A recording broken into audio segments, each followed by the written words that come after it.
Yeah, I saw the screening with, of Fifth Element, and where have you seen it? I saw it at the big Dome Theater over there. The other day? On Friday. Yeah. Friday. Yeah. Were you there? Did you? It was. I mean, the crowd reaction was real good. I mean, everybody seemed to love it. You know? And I love this screen. It was so good. Because I'm living with the movie by myself. So now every time I see it, for technical things, for mixing or I watch the movie and I know everything about the movie. So I don't laugh anymore.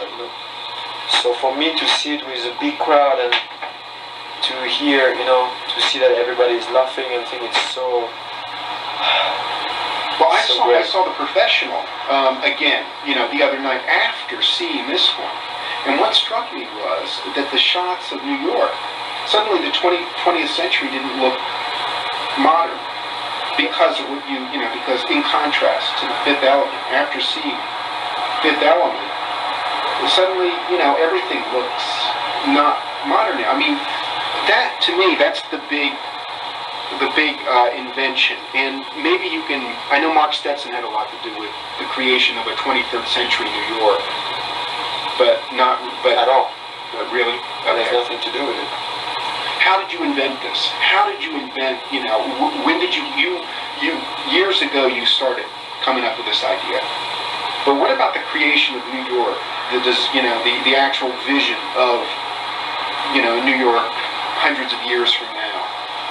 I think the first work was to write the future. Okay. To write the future, I have to know the past. So I go back to my historical book in class when I was younger. Right. I take my book and I start at zero. Christ. And I try to have a vision of the last 2,000 years of history. To try to have a kind of vision, a global vision. Right. And to try to find some movement in the history. Movement of civilization, and there is some big mass of movement, and so when we arrived to 1995, I tried to, like a biorhythm, I tried to take the line and continue the line, to write the future. And because when you know what happened between 1995 and 2060, then you can start to work on the credibility of the city. What happened? New York is destroyed or not? Do we have a third world war who destroy everything so they rebuilt New York? So New York will be totally new? Well, this is an affluent vision. This is a vision of like an affluent New York. I mean, of a New York that's prospering, isn't it? I mean, parts of it look, it's not apocalyptic. No, not at all. Because when we write the future, we think, and I think, that we escaped the Third World War. We don't do it, in fact. We were near to do it. Right. Really near. It was the mess everywhere for years and years. Of revolutions everywhere, and then we just escape it. Because it happens in history two times. Two times that civilization became very, very aggressive, and then the only escape is, for example, in the 16th century, when suddenly they discover a new continent. And all the country in Europe, Spain and Italy and England and France, who was fighting together, suddenly watch another world. Right. And everybody was going over there and forgot to fight home. You know what I mean?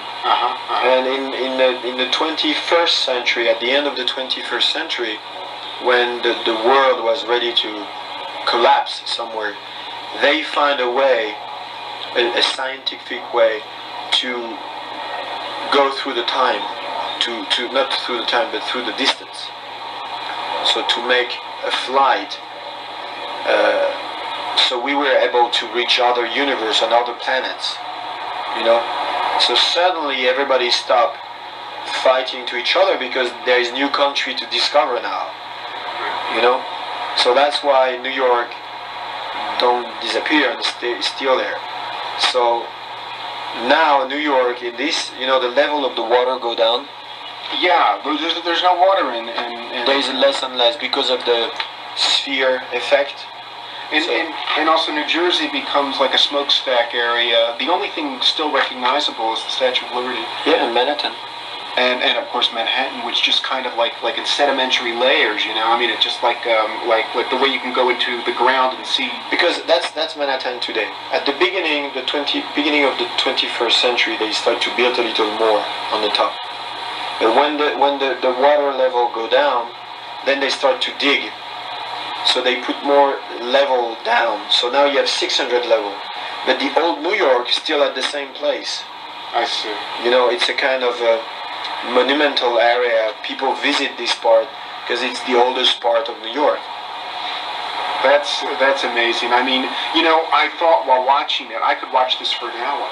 I mean, you know, like Atlantis, you know, where you know, you could just watch it, or, you know, but like this, you know, you could watch this for you know. Did you ever think for a moment, I'll make this a 3-hour movie and put 40 minutes of just, you know, this city? It's a temptation, but in the same time, I want to tell a story in the middle of that. I want to tell a story, and I was more attracted by the story, and I don't want to fall in this trap. Okay. You know, to stay and show everything, because it's a temptation. Because I have the same temptation than you, but at the same time, first it's so expensive. I mean, every shot is like, you know, for 4 seconds it costs, you know, 200,000, 300,000. It's very really, because you're shooting models. I mean, in other words, you got the you know, the models in Venice, the digital domain things. Yeah, it's models, all the cars flying. So there's few shots with 200-300 cars flying. That's, you know? yeah, that's. It's not, you know, Blade Runner, which is one of, you know, biggest sci-fi movie. Blade Runner is by night with smoke and rain. Right. You know, you don't see so much. You know what I mean? Yeah. And it's very slow, and you see in the fog, and it's very enigmatic, and it's very good. But here, we say, okay, noon, New York, flying cars, vroom, you know? So it's not the same job. You know, right. It's not the same deal. I hear you. Yeah. You know? What about some of the inventions? I mean, it's so inventive. The freeze gun and the you know, criminals put their hands on the yellow things, and auto shower, you know, and all these things. These are how, you know, did these things come to you and then you write them down over the years, or did they come in one burst? No, over the years. Over the years, yeah. It's just I live in this world for so many years. So, for example, I have this apartment, and I say, okay, how it's working, the apartment. And I start to think, and I have an ID, then I have another ID, and I have a question. I say, okay, how is the police at this 23rd century? How they deal with all these aliens coming from everywhere? Right. How they deal with all the lawyers now? How are the lawyers going to do that? You know, when the alien comes and things. So I start to say, okay, the police should be, on the way, very, very polite. So they're always polite in the movie. Right. Please put your hands on the yellow circle. They are very, you know, this is a police control. There's all this, you know, presentation, but they are very strong also. And, you know, they can shoot, and they can do things. And I said the only way, the city should be very controlled by the police, because there is too many aliens and things. So even in apartments and things, they have to find new stuff. And then I start to think about it, and then I find the viewer, for example. The what? The viewer. You put on the wall, blue screen, and then you see through. Oh, yeah. You know, you remember when the cops arrived? he watched Bruce through the screen. Oh yeah, And then that's push right. the things. Oh yeah, and that's right. Oh yeah, X-ray kind of thing. Yeah, kind of X-ray. But they use it after saying, this is a police control, put your hand on the yellow circle, and then they're allowed to see through. It's the policy. They can't come and grab your intimity. Okay. Well, all these rules that I invent was built day by day by thinking about it, because I said, okay, if I have an X-ray and I can see everything everywhere, what about when I'm making love? It's not fair. Right. So lawyers and the state, the government, will make a rule about that. They will make a rule and say, okay, the police has can use it, but only if they say it before. Like, this is a police control, put your hand on the yellow circle, and then we can look. Oh, I see. So there are rules of the game in this modernity, and also the bag, the arrest bag. I give you just one details, for example.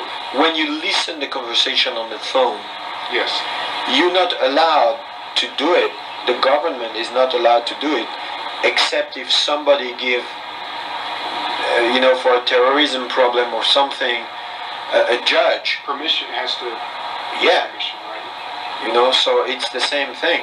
Yeah. I can see what you're talking about. I mean, it's so richly imagined. That's the thing. I mean, you imagine it all the way down to the civil liberties of it. Oh, I'm wondering also about the. This is there were. Let me just there. A lot of people might say that all your films are kind of science fiction films in a sense. I mean, you did one before, The Last Combat, The Dernier Combat, but the other ones too. I mean, I was watching what was that one, The Big Blue, and I mean, some of those underwater scenes could have been outer space. Some of Subway could have been outer space when he's under the grating. It's like another world. Yeah, I'm wondering, and also another common denominator I see is that Kubrick seems to inform, 2001 and Clockwork Orange seem to be real stylistic touchstones for you. Do you agree with that? With Kubrick? Do you agree that Kubrick, kind of is really, stylistically was he a major influence for you? You know who influenced me a lot? My parents. Really? My relatives. Because that's what my roots come from. My parents influenced me. The people I know influenced me. Because that's how I live. I live with them. A movie is the expression of one person. And it's wonderful to see it. When I see a movie of Kubrick or any director, I'm impressed as I can see the vision of someone, but it's his vision. It will never be mine, That's why so many directors, for example, are friends, because we can't be enemy. Right. Because each of us, there's few directors who doesn't talk to me. It's, directors who are, let's say, movie maker, and they have no universe. Or the guy who made the remake of Nikita, for example, I don't think he wants to talk to me. Now John Badham, yeah. For example, but I've seen Steven Spielberg invite me on his set, and he's wonderful, and I meet so many. I met Scorsese, and I met all these guys, and we are so, these people are so friendly, because we are not enemies. It's not possible. So life influenced me, not artist. Right. You know what I mean? I think we have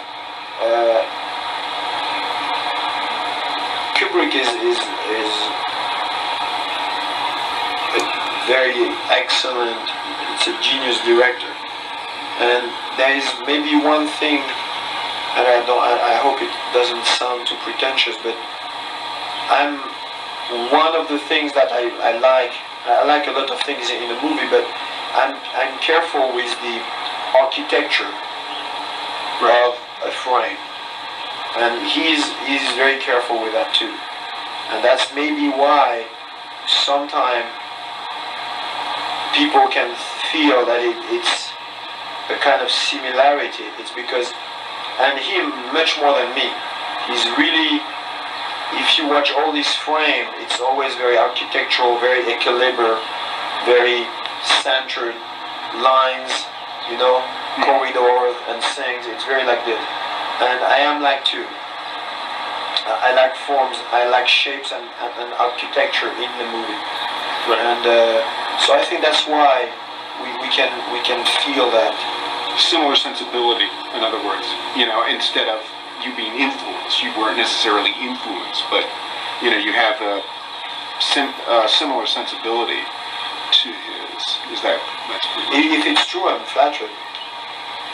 Did you ever watch? I mean, I know that a lot of your stuff comes from real life. You know, I mean, you're a deep sea diver. That's what you wanted to be initially, right?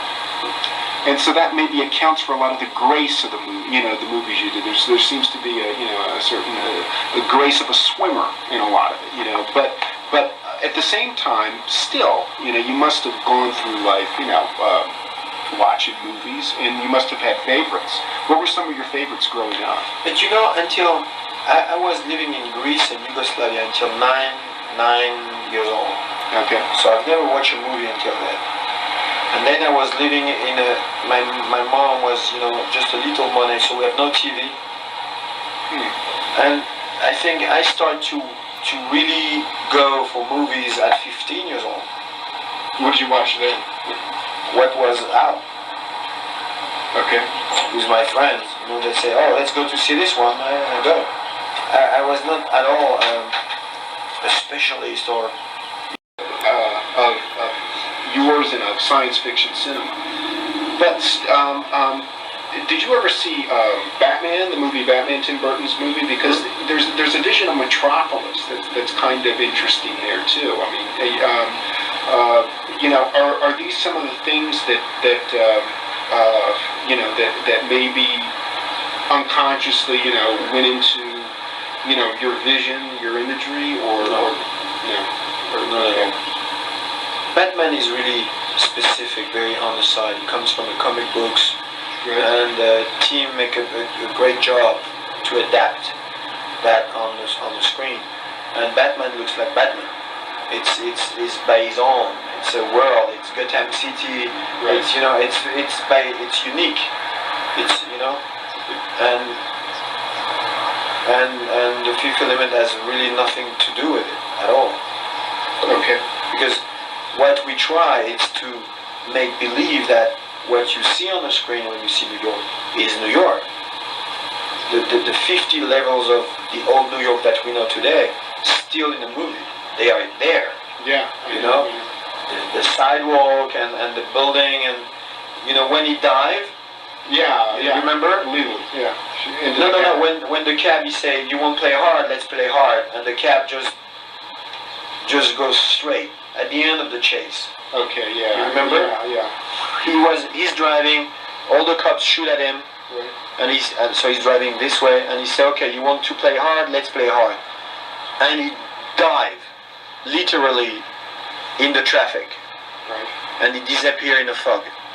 Oh yeah. You remember that? I remember. Yeah. So when he dived, it's the Broadway corner. If you see the movie again, it's, you know, this angle in Broadway where you have these two avenues. Broadway and what? Broadway and. Broadway and the other avenue. What is the other avenue? 6 or... By maybe you're going into like Lincoln Center or something, or It's Lincoln Center. Yeah. No. Later. Later up, Broadway Amsterdam or Broadway Columbus? No, the other way. There's one quote where you say, "It's not my goal to become an American filmmaker," but in another quote you say that. Let's talk about directing. Who can be better than Coppola, Scorsese, you know, Spielberg, all those guys? You know, not the French. That's, you know, what do you What is your, what is your view of yourself? Honestly, it will be easy for me to put some French name in the list. You know when you make an interview and you're in America, then you say the name, who are coming. If I'm talking about Benex or Blier, or I'm not sure people will know them. So but and Kurosawa also, and there's good people. There is some Italian guys, like Fellini and all these guys. I was like, yeah, it was huge, and there's a lot of great directors. Right. What about your approach? Your approach to filmmaking in terms of, there's another quote that I got. It says, "I want to make things happen on screen." On the one hand, you say that you don't give your characters a lot of, psychological baggage. Yet at the same time, or past, you don't give them much past. But at the same time, you do. It's true. It's true, because there is a limit. For example, if you take La Femme Nikita, you see this child, 16 years old, totally drunk at the beginning of the movie. You don't need to know exactly where she's from. You can guess that